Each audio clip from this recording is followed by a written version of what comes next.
After the cloud rolled by, after the last long sigh, praising Jehovah by the crystal sea. There will be joy, yes, there will be joy through the ages, troubles and ages, after the care, troubles and cares through life are over.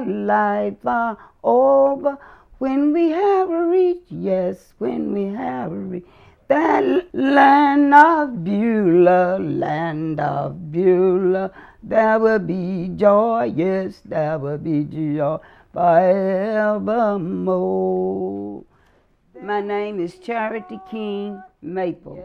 I was born in 1918 to Monroe King Sr., and my mother was named Margaret Morgan King. And to this union, it was 8 children, and I was next to the youngest one. And my brothers and sisters, my oldest sister was named Naomi A.D. King, and her twin sister was Ruth L.C. King, and the next was Maggie King, and the next one was me, Charity. My brothers, Henry Turner McNeil, Henry McNeil Turner King. That's my oldest brother. And my next brother was named Monroe John Allen King. And my next brother is named Robert E. Lee Flynn King. And my younger brother is named James Thomas King. Now that's their name. There will be joy, yes, there will be joy forevermore. One day, I remember my grandmother going out to the wood pile. Y'all might not know what a wood pile is, but that's where people would haul wood and cut it up, and chips would fly from the wood that they cut. And so she came out with her, she had on her apron, and she was gathering up chips, putting them in her apron. And I wasn't but 2 years old, but I was helping her pick up chips. And so she was talking, there wasn't nobody out there but me and her. And so she said, she was easy to get happy. And so she was talking, and then she said these words, I remember these words. She said, "Bless God and the Lamb forevermore. Charity is going to heaven just as sure as you're born." And she jumped up and down and shouted. Her chips fell out of her apron. And I stood there and I looked at her. I didn't know what was going on. Now, this is a poem that my father taught us, was in his book when he was going to school. And this is what he used to tell us. He said, once upon a time, it was a little boy. His father sent him to get a little pig, and he had to come home before night, before it got dark, so he could get home.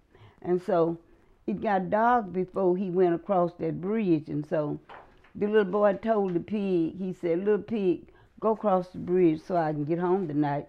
And the little pig said, "I won't." And then he went on, he saw a dog. He said, "Dog, bite pig, make pig go across the bridge so I can get home tonight. I won't." Then he went on, he saw an axe. He saw a stick. He said, "Stick, bang, dog, make dog bite pig, make pig go across the bridge so I can get home tonight." He said, "I won't." He said, "Fire, burn axe, make axe cut stick, make stick, bang, dog, make dog bite pig, make pig go across the bridge so I can get home tonight. I won't." Then he said, "Ox, water, screech, fire, make fire, burn axe, make axe cut stick, make bang, dog, make dog bite pig, make pig across the bridge so I can get home tonight. I won't." And so when she told her twin sister, she said, "Today is my last day in this world, and I'm glad." And so we all were standing around the bed, And she told all of us that day, she said, y'all be obedient, do what your mother and father tell you to do, because I was disobedient. She said, and she told my sister, she said, today is my last day in this world, and I'm glad. And we all stood there, and it wasn't no time before she closed her eyes, and she was gone, just like that. And so I lived with her testimony. That's why I said, if you want longevity life, be obedient. And you see, I have a reason to say what I'm saying, because I lived by what I saw, and because I didn't want that to happen to me. And our Father, He would give us money to put in church, a penny. When He give us a penny, that was a heap of money. We'd be so proud to take our money to church. And I tell y'all this, my father had bought some new cane chairs. One of my oldest sisters, she received company, and this young man came. Now, he looked real nice, and they were sitting out in the yard, and he bought some cane chairs, and they had been sitting out in the sun, and they was hot. And when he sat down in that chair, that chair stuck to him. And when he stood up, the chair come up with him. And Lord, I hated it, but it was funny to me. And me and my brothers, we laughed at sister, and she had to pull the chair loose from the boy so he could go. I got pregnant with Ring.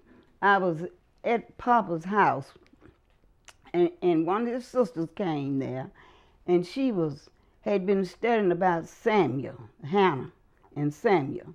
And so, and I was listening at them talking. She was telling Papa about how Hannah had prayed that the Lord would bless her to bring forth a child, and she would give him back to him. And during that time, I was pregnant, and I was afraid because my mother, she died from childbirth, and I thought I was probably going to die too. And so I was afraid. But anyway, in the meantime, the Lord gave me a prayer to pray. And this is what I prayed down through the years. And didn't nobody else give me this. The Lord gave it to me. And my prayer was, Lord, strengthen and enable me to bring forth fruit fit for thy kingdom. And that was my prayer I prayed down through the years. And that's when it started with Ring. And so, and the Lord blessed us, blessed me. And the Lord blessed me with 8 children. And I done prayed it down through the years. And my prayer is now the same thing. And then for generations to come, that's my prayer. It is many that come, Lord bless them to be fruit for your kingdom. Now that's my prayer.